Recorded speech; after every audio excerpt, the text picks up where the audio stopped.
युद्ध के मैदान से एक और बड़ी खबर, ईरान ने तेल अवीव पर ताबड़तोड़ मिसाइलें दागी हैं। मिसाइल दागने की देखिए तस्वीरें भी सामने आई।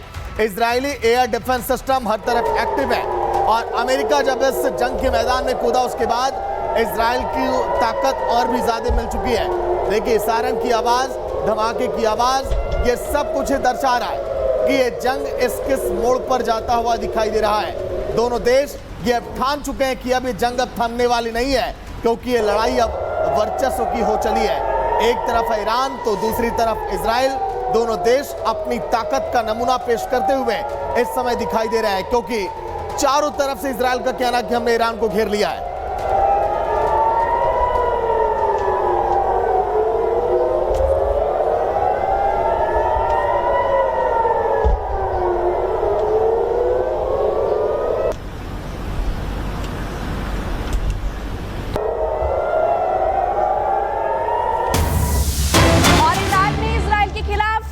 की मिसाइल इजराइल के प्रमुख शहरों में सायरन की आवाज सुनाई दी है, वो सुनाएंगे हम आपको। लोगों को घरों में रहने की हिदायत दी गई है, लोगों को अलर्ट किया गया है कि आप अपने घरों से बाहर ना निकले। देर रात देखिए अटैक हुए हैं और ये अटैक ईरान की तरफ से किए गए। इजराइल के अलग अलग ठिकानों, अलग अलग बड़े बड़े शहरों पर अटैक किया गया है। इससे पहले हम आपको जॉर्डन की तस्वीरें भी दिखा रहे थे और आपको ये भी हम बता दें कि इजरायली स्पेशल फोर्सेस के मेंबर लगातार मिसाइल की जांच भी कर रहे हैं और ईरानी हमले में कई लोगों की, इजरायली लोगों की भी अब तक जान जा चुकी है। उधर इजराइल भी पलटवार कर रहा है, लेकिन ये तस्वीर आप देख सकते हैं और ये प्रमुख शहरों में सायरन की आवाज सुनाई दी गई क्योंकि missile attack back to back किए गए।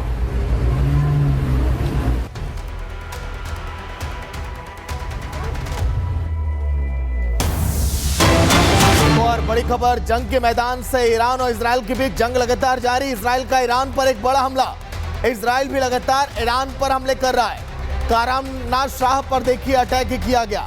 ईरान के वो इलाके जिसे चुन चुनकर लगातार इस समय मारता हुआ इजराइल दिखाई दे रहा है। कुल 1100 ठिकाने पूरे ईरान के अंदर जिस पर हमला लगातार इजराइल ने किया है। तस्वीरें आप देखिए, ये धुएं का गुबार, ये धमाके की आवाज, ये सायरन की आवाज और वहां पर घरों में भागते लोग और हर तरफ रात के अंधेरे में उजाला। ये सब कुछ बता रहा है कि इजराइल ईरान पर किस तरह से बमबारी कर रहा है, हमले कर रहा है। देखिए आप, ये जो सैटेलाइट की तस्वीरें सामने आई हमले के दौरान की, जब वहां पर धुएं का गुबार उठा और ये तस्वीर है खामेनेई के इलाकों की, जहां पर लगातार हमला कर रहा है इजराइल और ये बता रहा है कि अब हम रुकने वाले नहीं हैं। इजरायली पीएम नेतन्याहू ने इजराइल की जनता को संदेश दिया, अब आपको वो भी बता देते हैं। कहा है कि ईरान पर कब तक हमला करेंगे, इसके बारे में उन्होंने जानकारी दी और साथ ही बताया कि ट्रंप हमारे ग्रेट फ्रेंड है।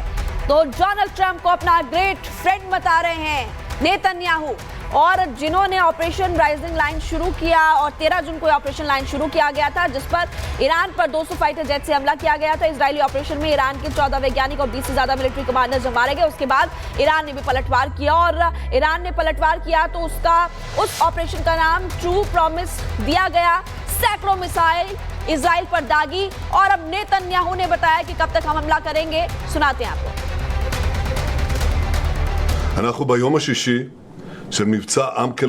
हमने इस अभियान की शुरुआत इजराइल के 2 खतरों को दूर करने के लिए की थी, परमाणु खतरा और बैलिस्टिक मिसाइल खतरा।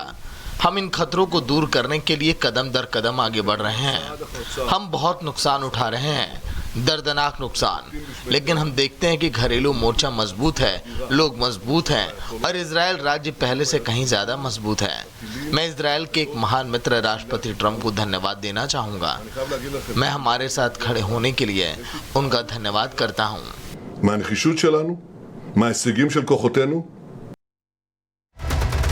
वही ईरान इजराइल पर जल्द ही वॉर रूम की बैठक होगी, ट्रंप ने इस बात का जिक्र किया है। अभी तक कोई भी अंतिम निर्णय नहीं लिया गया है। मैं 1 सेकंड पहले अंतिम निर्णय लेना पसंद करता हूं, इस बात का भी जिक्र किया यहां पर ट्रंप ने। ट्रंप लगातार बैठक कर रहे हैं क्योंकि जिस तरह से G7 समिट के दौरान वो वहां से वापस आए और लगातार इस बात का संकेत दे रहे हैं कि ईरान उस अब मोड़ पर आ खड़ा है जहां पर नतीजे बहुत खराब हो सकते हैं ईरान के लिए, क्योंकि हर एक कदम पर इजराइल के साथ ट्रंप यहां पर खड़े हैं। और वॉर रूम की बैठक, ये बैठक देखिए ईरान पर हमले करने के लिए कैसे एक एक कदम आगे बढ़ाया जाए, इसको लेकर यह बैठक होने वाली है।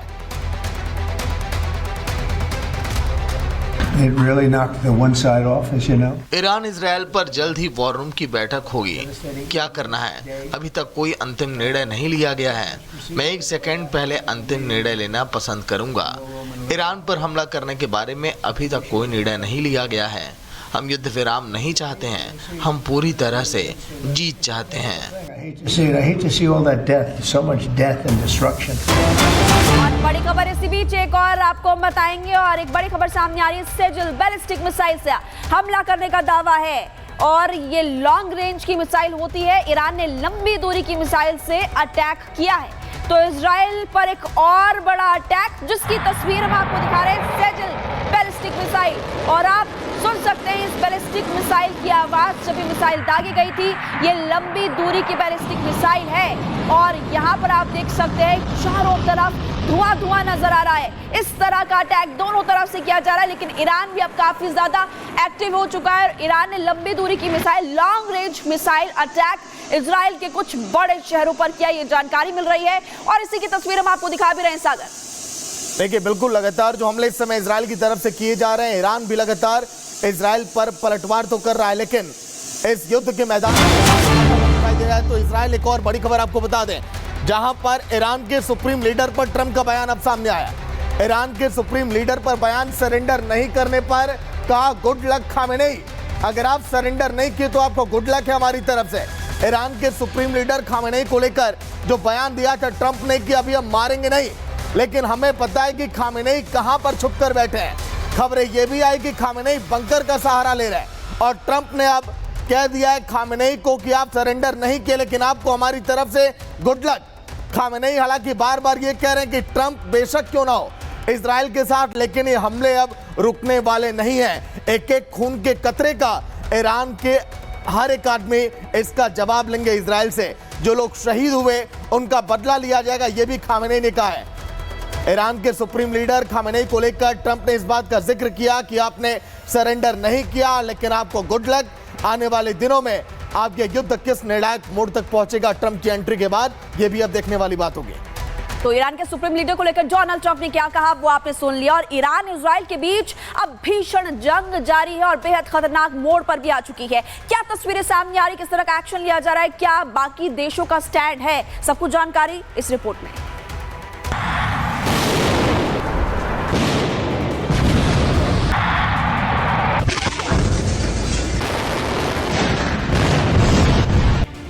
ईरान और इजराइल के बीच चल रही जंग अब बेहद खतरनाक मोड़ पर पहुंच चुकी है। इस संघर्ष में अब तक ईरान के करीब 600 नागरिक मारे जा चुके हैं जिनमें 11 से अधिक वरिष्ठ सैन्य अधिकारी और 14 परमाणु वैज्ञानिक शामिल हैं। इस तबाही से सबसे ज्यादा नुकसान ईरान के सुप्रीम लीडर खामेनेई को हुआ है जो पूरी तरह से अकेले पड़ते जा रहे हैं। ईरान की सत्ता और सेना का नियंत्रण सालों से खामेनेई के इर्द गिर्द केंद्रित रहा है लेकिन अब वो अपने सबसे विश्वसनीय सहयोगियों को एक एक करके खो चुके हैं। खुफिया रिपोर्ट्स के मुताबिक खामेनेई तेहरान में एक अंडरग्राउंड बंकर में परिवार समेत छिपे हुए हैं लेकिन इस बीच ईरान के 3 सरकारी प्लेन तेहरान से निकल गए। विमान JJ-25, JJ-26, JJ-28 तेहरान से निकल गए हैं और ईरान की तीनों सरकारी विमान ओमान के मस्कट में उतरे हैं। लेकिन अब नॉर्थ ईस्ट तेहरान में इजरायली एयरफोर्स ने खामेनेई के अड्डे पर बड़ा हमला कर दिया है। इस भीषण हमले में ईरान का आंतरिक सुरक्षा मुख्यालय तबाह हो गया। सूत्रों के मुताबिक खामेनेई के यहीं आसपास छिपे होने की खबर है। इस बीच इजरायल सेना का हमला लगातार जारी है। इजरायल ने ईरानी इंटरनल सिक्योरिटी हेडक्वार्टर पर बमबारी कर ISH की बिल्डिंग को तबाह कर दिया है। इसकी जानकारी खुद इजरायल के रक्षा मंत्री ने दी है। इजरायल लगातार ईरान पर हमले कर रहा है लेकिन ईरान भी पीछे हटने के मूड में नहीं नजर आ रहा। ईरान ने इजरायल की ओर फतेह मिसाइलें दाग दी। ईरान ने इजरायल के तेल अवीव, यरूशलेम और डिमोना परमाणु रिएक्टर को निशाना बनाया। इस बीच अमेरिकी राष्ट्रपति डोनाल्ड ट्रंप ने चेतावनी दी है कि अमेरिका को खामेनेई की लोकेशन की जानकारी है लेकिन फिलहाल उसे मारने का इरादा नहीं है। ट्रंप ने कहा, हम जानते हैं तथाकथित सुप्रीम लीडर कहां छुपे हैं, हम उन्हें अभी नहीं मारेंगे लेकिन हमारा सब्र खत्म होता जा रहा है। साथ ही ट्रंप ने खामेनेई को कहा, गुड लक खामेनेई।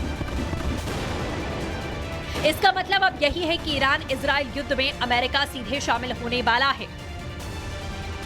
क्या खामेनेई का हाल सद्दाम हुसैन और गद्दाफी के जैसा होने वाला है? क्योंकि ट्रंप सीधे तौर पर ईरान की परमाणु क्षमता को ध्वस्त करने की तैयारी में जुट गए हैं। ईरान के ऊपर बहुत बड़ा खतरा मंडराने लगा है। इस वक्त ईरान के ऊपर अमेरिकी B-2 बॉम्बर मंडरा रहा है, जिससे बंकर बस्टर बम गिराए जा सकते हैं। क्या ये धरती फाड़ बम है? इसकी खासियत है कि 200 फीट से अधिक गहराई में तबाही मचा सकता है, सटीक निशाना लगाने की क्षमता रखता है, 2500 किलो से अधिक क्षमता का विस्फोटक है। इसे सिर्फ अमेरिकी B-2 बॉम्बर से दागा जा सकता है। इसे यूएस का सबसे शक्तिशाली गैर परमाणु बम कहते हैं। अमेरिका इसका इस्तेमाल खामेनेई को मारने के लिए धरती के नीचे ईरान की न्यूक्लियर फैसिलिटी को तबाह करने के लिए कर सकता है, क्योंकि खबर है खामेनेई ऐसे ही किसी बंकर में परिवार के साथ छिपा बैठा है और ईरान ने जमीन के लगभग 260 फुट नीचे बेहद सुरक्षित तरीके से बंकर में न्यूक्लियर फैसिलिटी बना रखी है।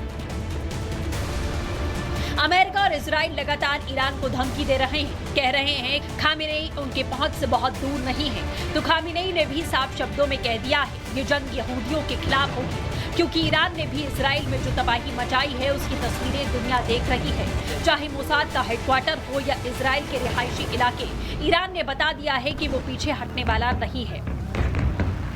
यूएस के आगे सरेंडर नहीं करेगा ईरान। अमेरिका जंग में कूदा तो मिडिल ईस्ट में तबाही मचेगी। हमारी सेना देश की रक्षा के लिए तैयार है। सवाल ये है कि क्या ईरान ट्रंप की चेतावनी को मानेगा? खामेनेई का सरेंडर होगा या फिर खात्मा होगा? दुनिया की कौन से देश ईरान के साथ खड़े हो पाएंगे? इस जंग में भारत की भूमिका क्या होगी? सवाल ये भी है कि क्या आज की रात ईरान और खामेनेई के लिए कयामत की रात होने वाली है? Bureau report, Republic Bharat.